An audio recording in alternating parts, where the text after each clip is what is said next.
Sekolah minggu ketapang, rumahku dan rumahmu, belajar firman Tuhan, mengenal kasih Yesus. Saya, kamu, kita semua jadi pelaku firman dan Tuhan dimuliakan. Oh, indahnya hidup ini. Yes!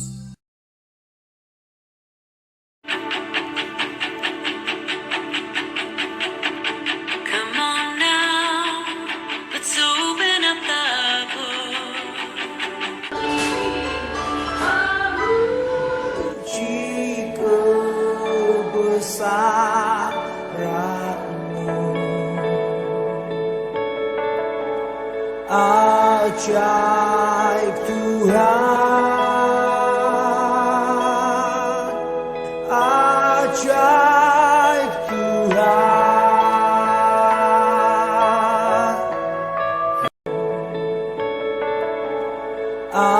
ajaib Tuhan,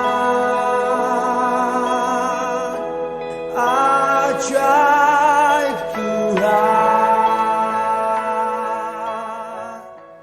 Shalom, selamat pagi adik-adik Tunas, baik yang ada di pusat maupun yang ada di pos.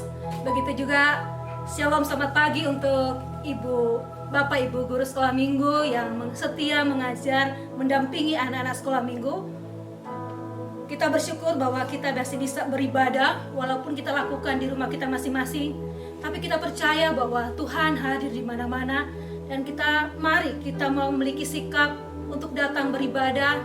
Anak-anak, mari ambil posisi yang terbaik supaya kamu benar-benar merasakan nyaman untuk memuji dan memuliakan Tuhan. Mari siapkan hati kita untuk kita memuji Tuhan dengan pujian, walau 1000 rebah di sisiku.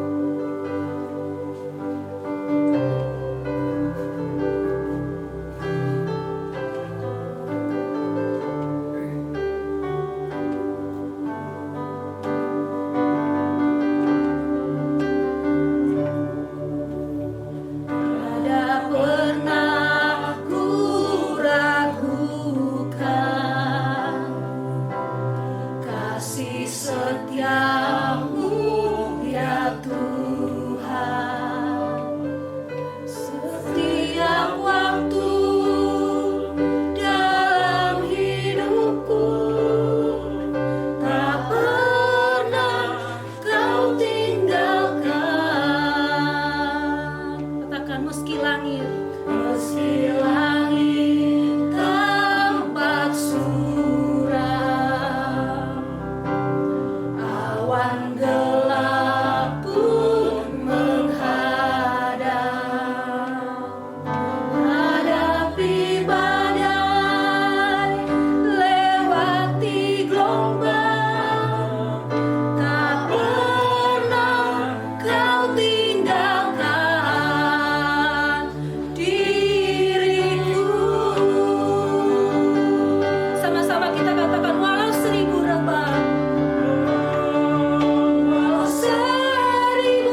Tuhan Yesus, kami sungguh bersyukur dan berterima kasih atas semua kebaikan dan perlindungan Tuhan di dalam kehidupan kami. Seperti pujian yang kami nyanyikan di hadapan Tuhan. Ini bukan hanya sekedar pujian Tuhan, tapi adalah suatu pengakuan iman kami di hadapan Tuhan. Bahwa kami tidak akan takut dengan situasi apapun, karena kami tahu bahwa Yesus beserta dengan kami. Tuhan, pada pagi hari ini, walaupun kami terpisah satu sama lain di dalam kami mengikuti ibadah, tapi kami tahu dan kami yakini bahwa Tuhan hadir bersama-sama dengan kami. Dan Tuhan akan melihat apa yang kami lakukan pada pagi hari ini. Tuhan memberkati ibadah sekolah minggu kami. Di dalam nama Tuhan Yesus, kami berdoa. Amin. Anak-anak Tunas, kita bersyukur dan kita sangat bangga memiliki Tuhan yang selalu beserta dengan kita dalam situasi apapun. Kita percaya bahwa kita bisa menjadi pemenang karena Tuhan beserta dengan kita. Mari semua bangkit berdiri, kita akan menyanyikan pujian lebih daripada pemenang. Ambil tepuk tangan ya.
Bahwa kita lebih dari pemenang. Oleh sebab itu kita akan masuk di dalam firman Tuhan. Mari adik-adik silakan duduk. Kita mau ambil waktu tenang sejenak. Kita akan persiapkan hati dan pikiran kita untuk menerima kebenaran firman Tuhan. Karena kita tahu bahwa hanya firman Tuhan yang akan menguatkan kita hari lepas hari, apalagi di situasi seperti ini. Mari kita menyerahkan hidup kita, jiwa kita kepada Tuhan dengan menyanyikan pujian. Waktu Tuhan pasti yang terbaik.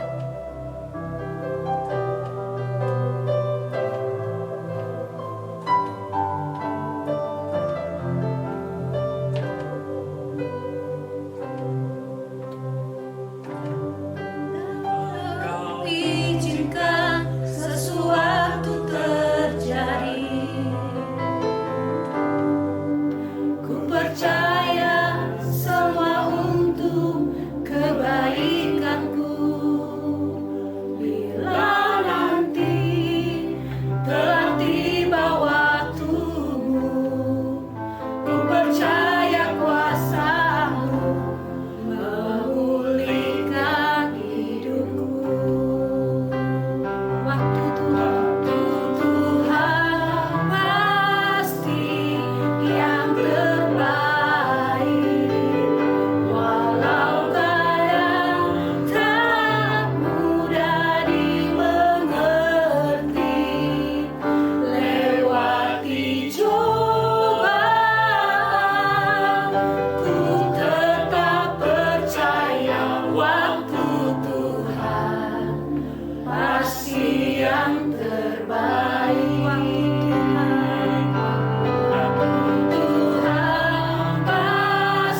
Shalom adik-adik semua.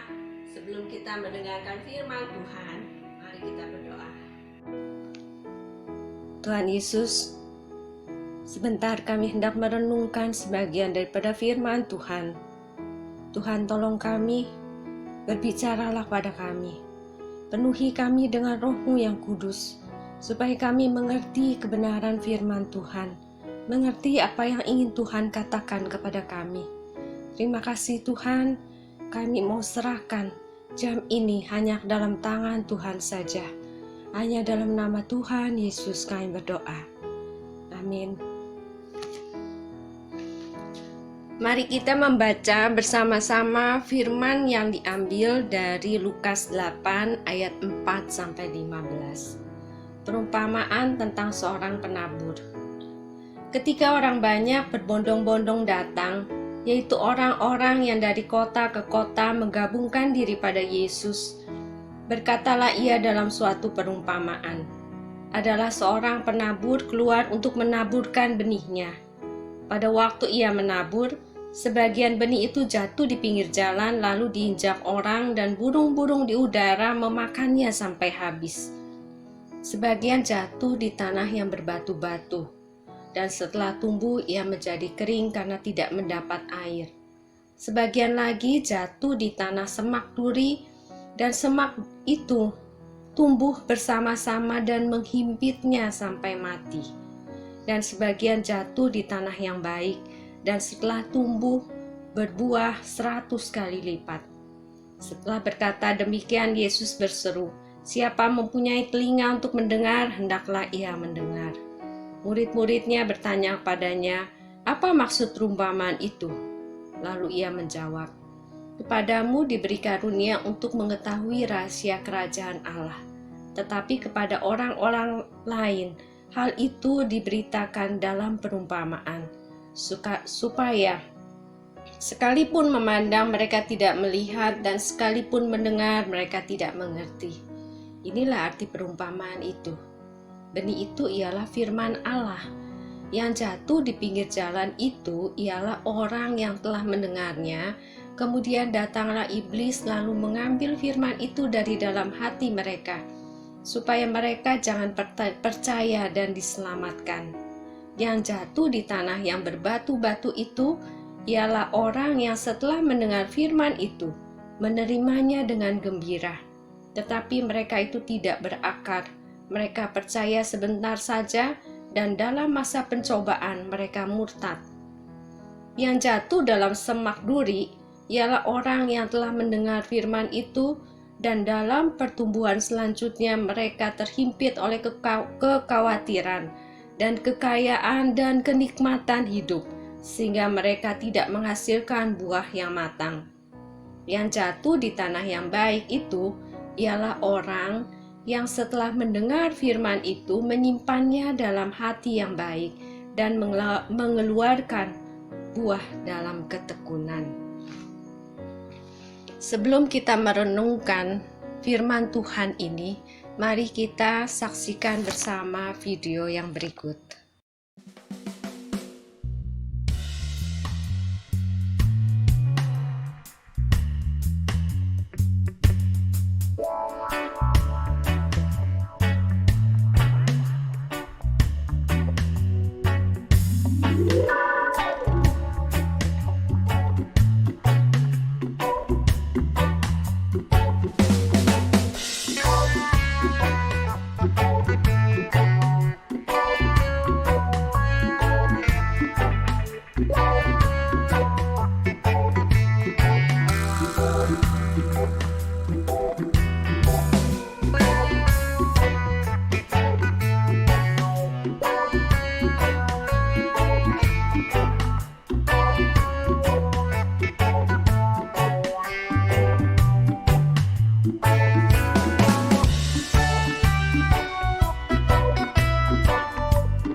Dalam video tersebut kita menyaksikan bangsa Israel memiliki tanah dengan luas 4 kali luas Pulau Bali, dengan tanah yang gersang, padang pasir, dan gurun yang tandus.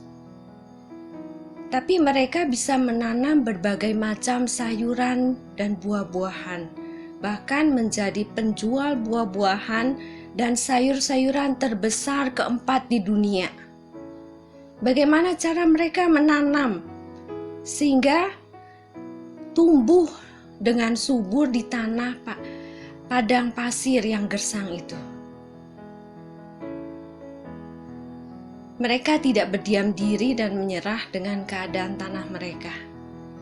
Mereka melakukan riset, melakukan penelitian, bekerja sama dengan para ahli sekaligus, sehingga mereka dengan teknologi dan sistem irigasi dapat mengairi tanah yang gersang, dan mereka dapat mengatur jumlah air yang akan dialiri untuk setiap jenis tanaman. Dengan teknologi, mereka juga dapat mengubah air asin menjadi air tawar. Mereka juga buat hutan yang dapat menampung air dan memberikan kelembapan bagi sekelilingnya. Jadi, dalam situasi yang sulit, mereka berjuang, mereka berusaha, sehingga mereka dapat mengubah padang pasir jadi lahan pertanian yang subur.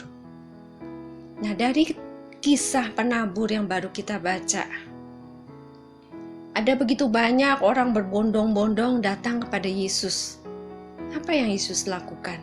Ia juga mengajar mereka. Tuhan Yesus juga menginginkan agar kita bertumbuh secara rohani. Maka pada waktu orang banyak datang padanya, ia mengajar mereka. Ia mengajar dengan berbagai cara, dan salah satunya dengan perumpamaan yang barusan kita baca.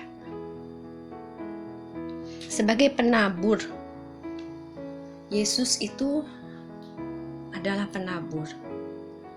Dan benih itu adalah firman Tuhan, dan tanah itu ialah hati kita.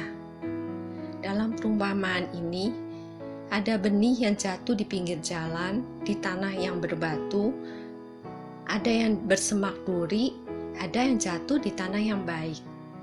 Nah, ia ingin benih itu tumbuh, tapi masalahnya pertumbuhan itu bergantung juga pada kondisi tanah di mana benih itu jatuh. Nah, apa yang menyebabkan benih itu tidak tumbuh dan berbuah? Nah, kita lihat apa halangan dan rintangannya. Yang pertama, benih yang jatuh di pinggir jalan itu seperti orang yang mendengar firman Tuhan, tapi tidak mengerti.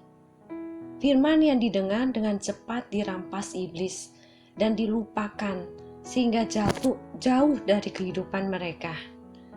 Benih yang jatuh di tanah yang berbatu, seperti orang yang mendengar firman itu dengan gembira, tapi tidak berakar, sehingga ketika penganiayaan datang, mereka langsung meninggalkan iman mereka. Dan yang ketiga, benih yang jatuh di tanah yang bersemak duri, seperti orang yang terhimpit oleh kekhawatiran, kekayaan, kenikmatan hidup, sehingga iman mereka mati.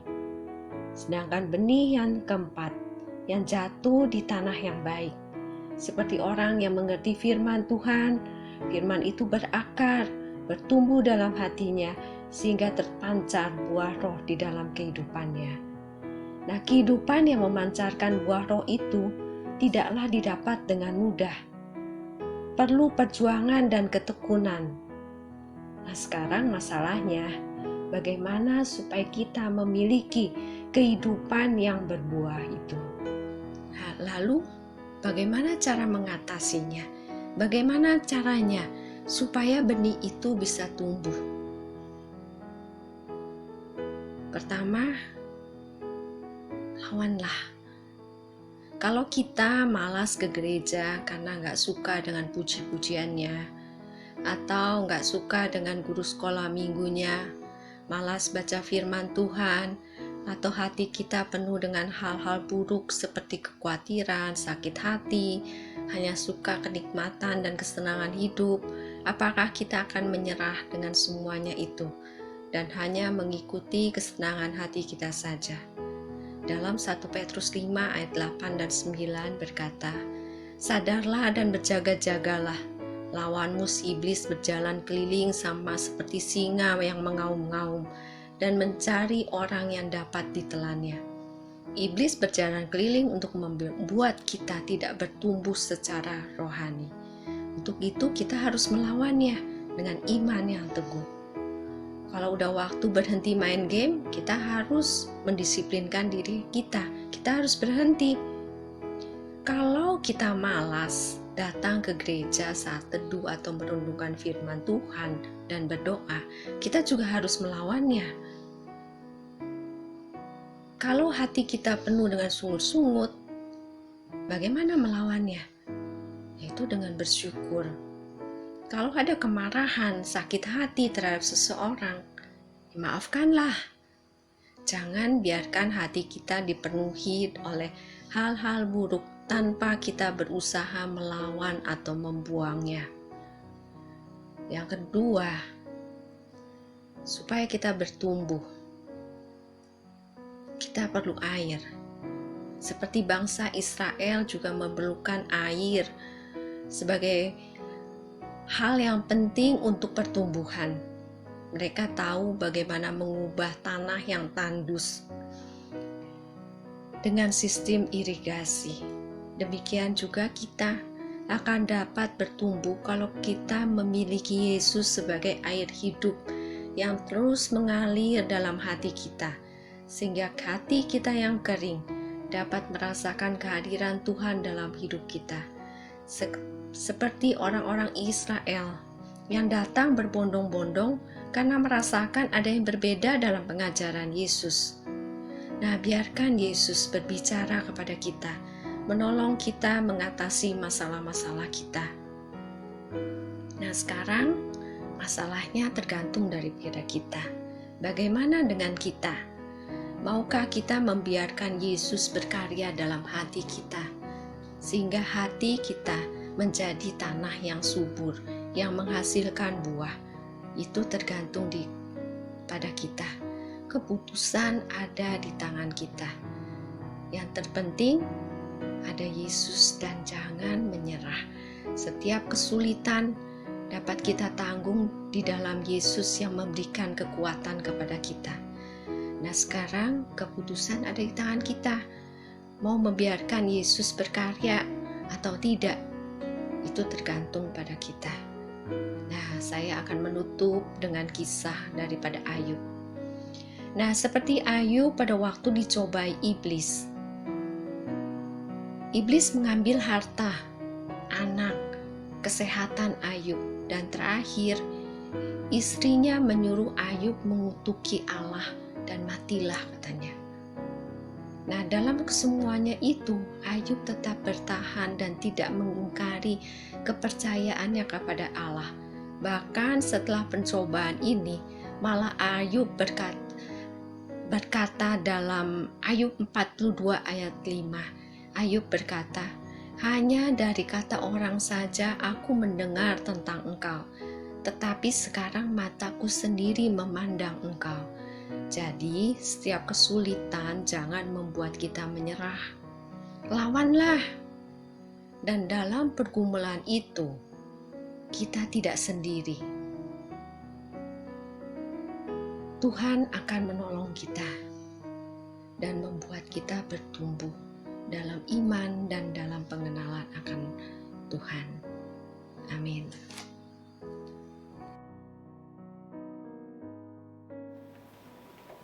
Adik-adik, kita sudah mendengarkan firman Tuhan yang begitu menguatkan kita dengan tema halang rintangan. Kita tahu bahwa dalam setiap tantangan hidup kita, ada Tuhan yang selalu memberikan jalan keluar, memberikan kekuatan kepada kita. Sebagai ucapan syukur kita pada pagi hari ini, kita akan mengumpulkan persembahan kita. Namun karena kita berada di rumah masing-masing, jadi adik-adik boleh mengumpulkan persembahan di dalam amplop seperti ini. Di dalam amplop dikumpulkan setiap minggu. Nanti bisa dibawa pada waktu kita sudah bisa bertemu kembali beribadah di gereja, baik yang di pusat maupun yang ada di pos, bisa diberikan kepada kakak sekolah minggunya. Selamat memberi persembahan. Kita akan memuji Tuhan untuk sambil mengiringi persembahan ini. Kita menyanyikan pujian Bila Topan Keras Melanda Hidup.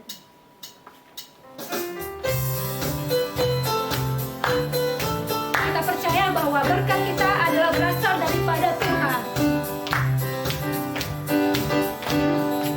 Bila topan keras melanda hidupku, bila putus asa dan letih lesu, berkat Tuhan satu-satu hitunglah, kau niscaya kagum oleh kasih-Nya.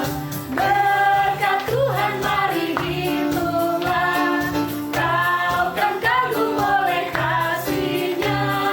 Berkat Tuhan mari hitunglah, kau niscaya kagum oleh kasih-Nya. Berkat Tuhan mari hitunglah, kau kan kagum oleh kasih-Nya.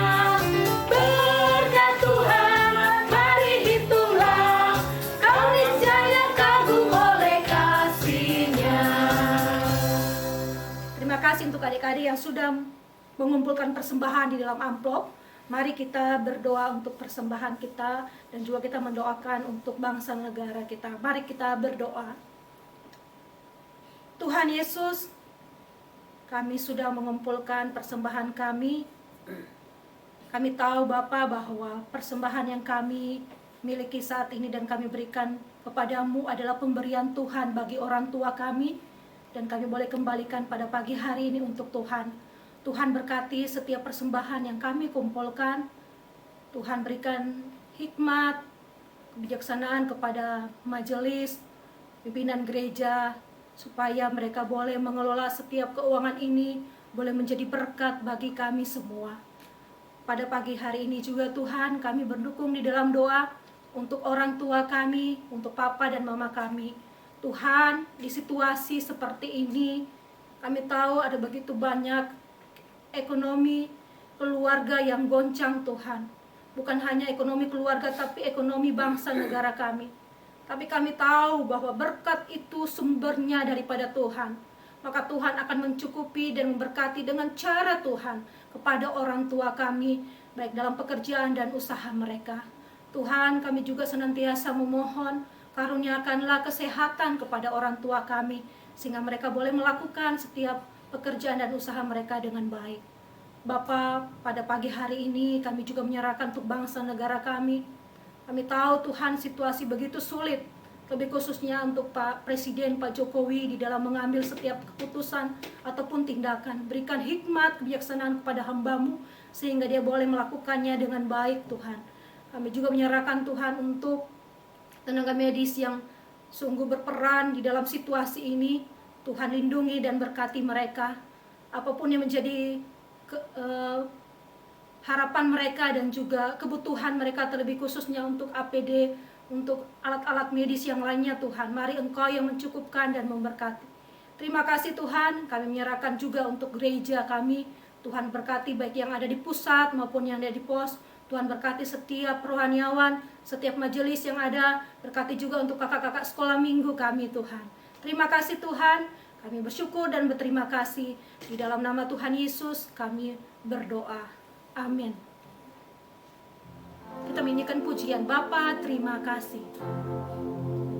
Bapa, terima kasih. Bapa, terima kasih. Bapa di dalam surga, puji terima kasih.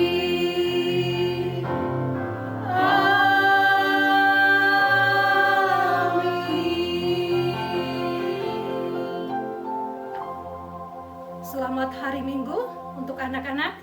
Tetap jaga kesehatan, kita tetap mengikuti anjuran dari pemerintah kita, karena Tuhan mengajarkan bahwa kita juga menghormati pemimpin kita. Tuhan juga mengajarkan kepada kita untuk menghormati pemerintah kita. Jadi apapun yang disampaikan, yang diumumkan oleh pemerintah kita, mari kita lakukan di dalam kehidupan kita setiap hari. Tuhan Yesus memberkati.